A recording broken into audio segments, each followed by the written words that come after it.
Imagine putting so much energy into a job only to realize later that you were never going to get paid. That's exactly what happened to me. If you're new here, welcome to my channel. And on today's video, I will be telling a story that taught me one of the biggest lessons I have learned as a creative.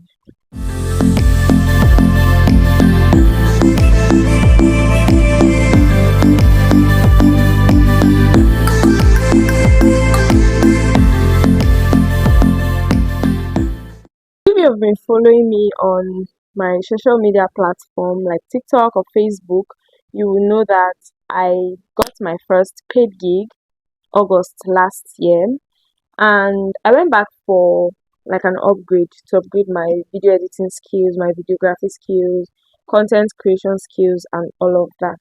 So this year, January, I officially started my brand, Do Films, as a brand, as a creative brand on its own. So I got a job. I think this should be around January, first week of January, where I posted my former portfolio, and my boss from my former job as a media house, he reposted my flyer, and then I got a DM from this lady. She messaged me. She owned a fashion brand, yeah, a clothing brand, and then I worked with her for the whole of January. So in February, she referred me to her friend.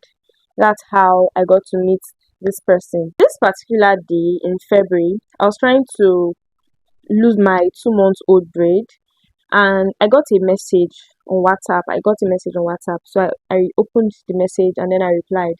And she told me so person referred her to me. She saw my works and she liked it. She really needs me immediately. Her sense of urgency made me so happy. I thought, oh, I've gotten a good client. I spoke to her, we spoke at length, and then I asked her, when does she want me to start? She was like, oh, if you can come now, I don't mind, because there's this event in my city, right? There's this event in my city, buy and sell, where vendors go and sell, people go there and buy, right? And then she was like, oh, she's going to exhibit at the event, so I have to be here with her. She can start something ahead of the event. I said okay. I was about losing my hair, but she now begged me that she begged me to start coming, that please, if I can start coming. I said okay, it's just to lose my hair, I can always do that. So I left. When we were talking on phone, I told her I didn't know this address she mentioned. She said okay, I can charter a keke. She was going to sort that out. That was one of the red flags. I said I didn't know the place and I don't know any keke that will know there. So I decided to take a bike. So the bike I took from my house to her place was 1,500 naira. He took me because he didn't really know the place either, and it was quite far.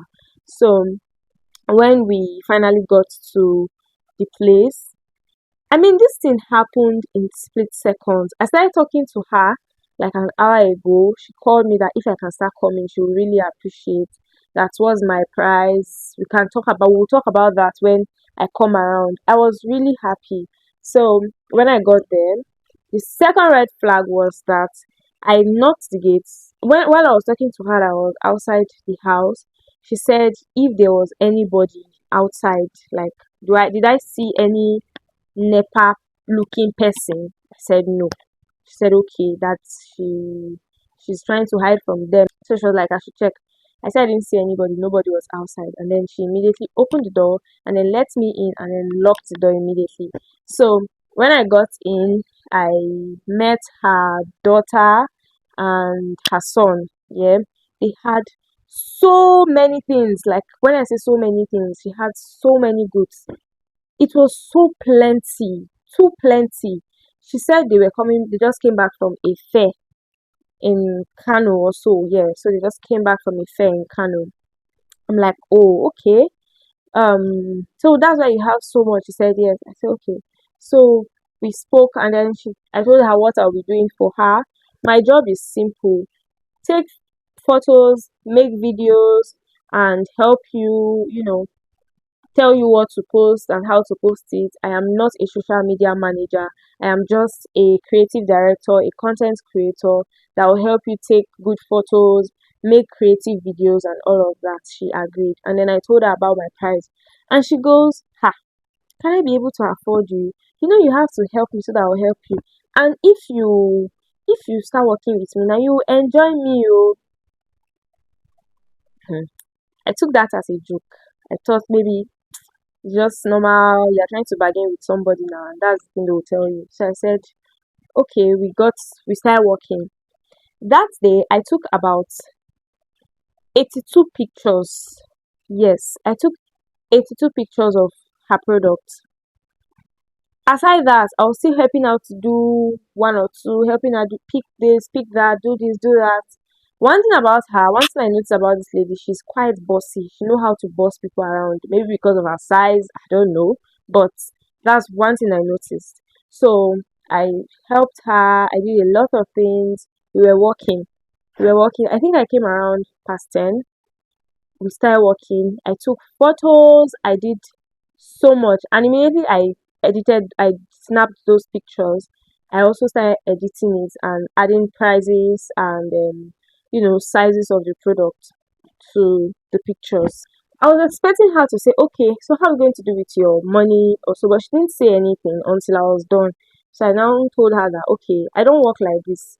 You have to like pay a deposit, then you get to work properly. She now said, okay, that's fine. Can I make it tomorrow? I said, okay, tomorrow is fine. I'll come, but I have to go and make my hair first. So I don't think I will be coming very early. She said, okay, no problem, that's fine. We agreed on the price. Everything was good. And she was like, okay, she'll try to like make payments to me the next day when I come. And then I left. I left there. I think I left there past 5 that day because I did so much for her. At a point, I was tired. I was hungry because this is not why I'm here. This is not my job description. And then she wanted to blackmail me emotionally by telling me that why am I doing as if I'm doing most of the jobs when her daughter is doing the job? I'm like, this is not my job. This is not what I'm supposed to do. I'm not even supposed to help you arrange anything. I will take photos of whatever you have, make videos and leave. That's my job, nothing else. When I got home, she kept sending me videos. I kept editing them. I'll send this video as documents to this woman. She'll send them back, and you have to do this, you have to do that. I did all of these things without complaint. I I did. So the next day, I went to make my hair. While I was making my hair, she kept calling. She was calling me like I think that was like past 2. She started calling me that where am I? I should start coming now. That I've stayed long. Oh, she has been waiting for me. We have so much work. Like she sounded as if she has paid me one huge amount of money. I'm a team member or I'm part of that is exactly the part I don't understand. It was not like I was jazzed because me, you cannot be controlling me like that when you do not pay me money. It's not possible.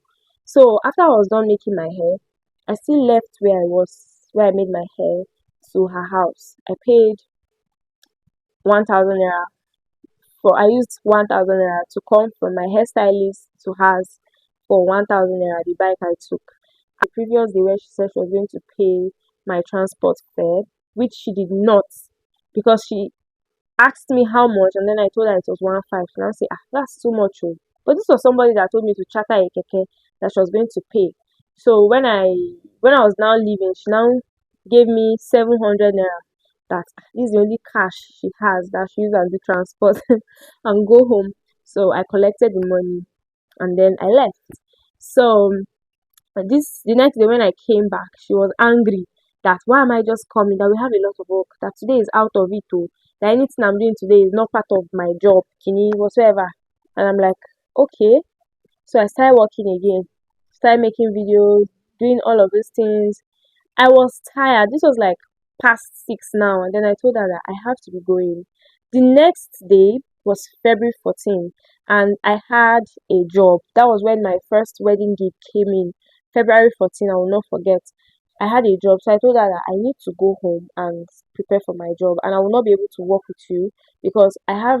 Sorry, that was February 13th, yes, because the white wedding was on February 14th, and then the traditional wedding was on February 13th. So I told her that I will not be able to work with her on that throughout the week because I'll be very busy. And I still have one or two jobs with her friend. So I'll be at her friend's place on Saturday. She was like, oh, okay. So after I was done, I left. But one thing she didn't know was that I had made up my mind that I was never going to come to hers again because of the attitude she gave. She kept making it look like I was being forced to do the job. But meanwhile, you were trying to use me. You were trying to use me because okay, maybe because I was small, maybe maybe because I didn't have then, maybe because then I didn't have like a defined um rate card, something that you have to see before I come to you or before I even see you or before we walk. Maybe that's why. So she was now making it look like I don't want to help her or I don't want to work with her. But the thing is, she was not ready.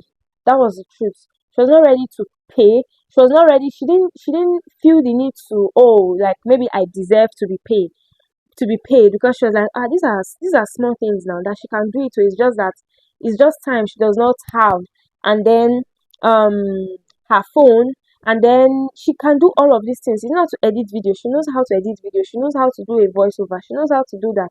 She knows how to do this. I'm like, okay, okay, but she does not have the time. So I should stop making it look like it's something. That was what she said. All of these things she has said. That was one of the reasons why I made up my mind that I was not going to come back to her again. She was going to call me, but I'm not going to come to her. So after the wedding, after my first wedding gig, the traditional wedding and the church wedding, then that weekend, still Saturday, I went to her friend's place, worked for her friend, and that was all. And we didn't talk because I told her that I was going to be very busy. So we didn't talk again. She didn't check up on me, nothing and all.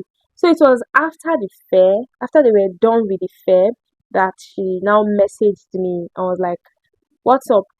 That's why didn't I come around again now? That she expected so much from me, but then I messed her up.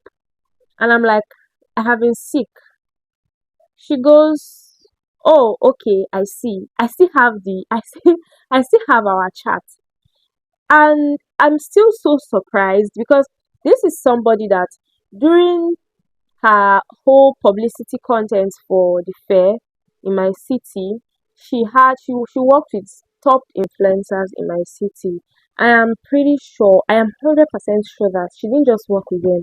She paid them for their influence and their platform.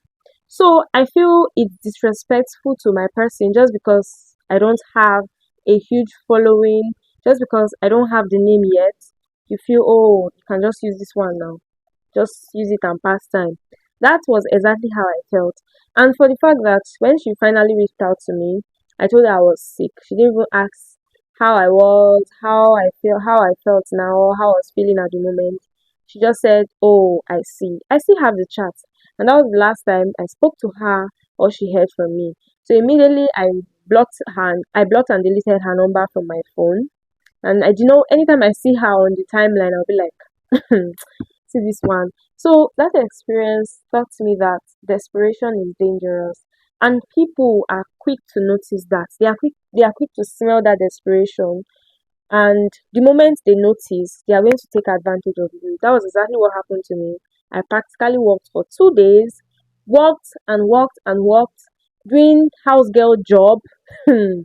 It's just doing me like jazz now. Now the thing realization don't hit me because why exactly was I doing that? That was not my job description because she only I was only here for the content. I was not here to help you pack your things, help you arrange, help you pack your orders, do all of these things when I was not being paid for. So that was a great lesson to me. And it has also helped me because I now have a defined rate card. Before I work for you, I'll send you my rate card or tell you how it's done. If you're not cool with it, fine. I'm not going to use my money and come to you and then I'll end up working and then not getting paid. And in all honesty, not every urgent job is worth your time and your peace of mind. Sometimes just let it go. I have also noticed, even as an entrepreneur, as a vendor, if your customer is on your neck, pressuring you. They are disturbing you about this thing, or you people have to go back and forth for a particular thing. It doesn't always end well, or there is always a sense of urgency. It doesn't always end well. So sometimes most of these things are not worth your sanity and your peace of mind. Just let it go. More jobs are going to come. And I think this is one of my highlights,